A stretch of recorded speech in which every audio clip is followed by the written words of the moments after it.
I'm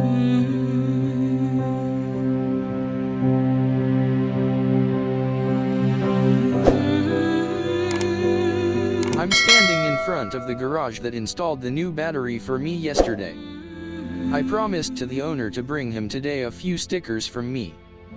Unfortunately, I have not seen him, so I put the promised stickers in his mailbox.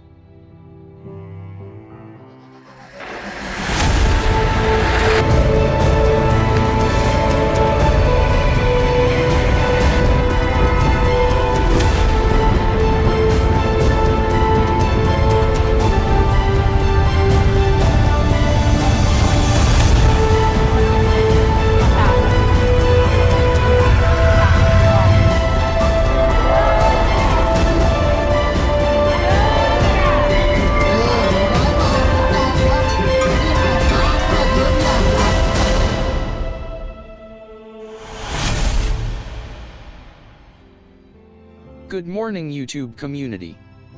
It's already 8 AM and I'm already on the road. As you can see, the weather is sunny and correspondingly hot. My onboard computer already shows me 31 degrees Celsius. Although the driving wind has a cooling effect, this temperature is very stressful. You drive mostly in the sun, the shady roads are actually a rarity. I find it especially hard when you have to stand in the blazing sun at a traffic light and it takes an eternity for the light to turn green again. I start from the city of Ratchaburi where I stayed yesterday. I drive south, towards the Malaysian border. However, something has gone wrong, because my navigation system leads me constantly on the main road. My attempts to drive stub roads actually turn out to be stub roads and I am always led back to the main road. My originally planned route, the coast along, I have somewhere missed. Well, it is like it is. I drive through countless cities, which all look somehow the same. In the middle leads the main road. Left and right some smaller streets go into the interior of the city. The main street and of course on the side streets are shared by small motorcycles, bicycles, cars, tractors, dogs and cats. From time to time cows and chickens can be seen. Pedestrians are however a rarity. I have the feeling that at some point an architect has created a design and this has been copied countless times. I have no time scheduled to deal further with these cities, which is not necessarily my interests focus. So I just drive through without any stop, and if necessary then only to refuel. Also in Thailand there is an acute lack of parking spaces.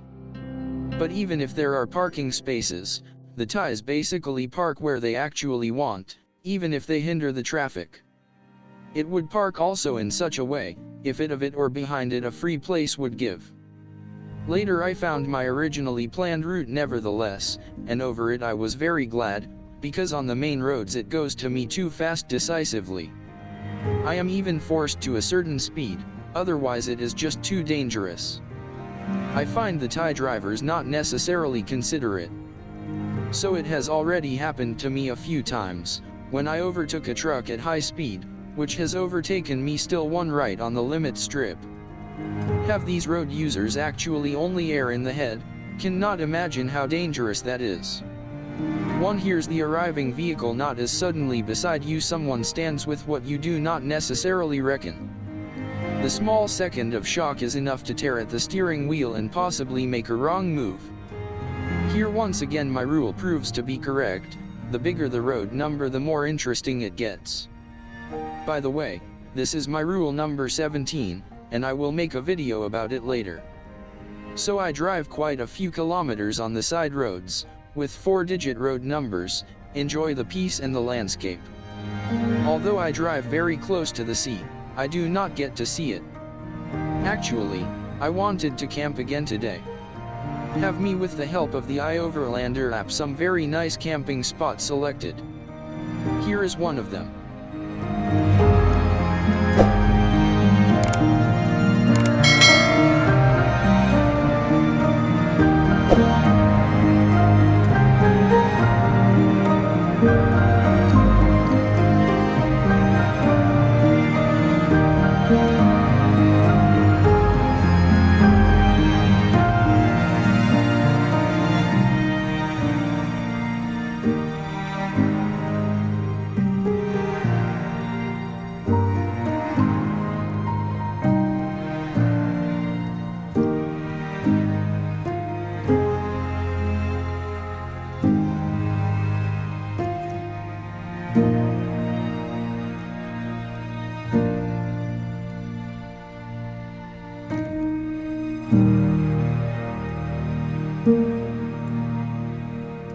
short look on my weather app shows me that thunderstorm clouds are on the way in my direction.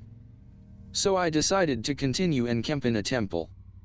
In the temple there is usually a covered area where I can build my tent. Towards evening the sky darkened and a very strong wind swept through the area, followed by rain. So I was quite happy about my decision, but I have to admit that I doubted a little bit about this decision. A little later I prepared my standard noodles, and I must say not only that these noodles are very easy to prepare, but they tasted especially good today. Perhaps because I have not eaten all day and was accordingly hungry. From this point on, I could not continue filming, because I was constantly busy to chase away the countless monkeys. And there was really a lot of monkeys. Constantly they tried to steal something from me. So they managed to steal 2 packages of my beloved noodles. Now I have to secure everything and stow it away, so that these critters can't steal something, possibly important, from me. Followed by the monkeys came the mosquitoes, which pounced on me like Chinese on a free sitting place in the subway. So I hid in my tent and hoped now that my security service does a good job. He did, because the whole night I could not sleep. The monkeys found it necessary now of all times to repair the roof of the temple and run back and forth in front of my tent, followed by barking dogs.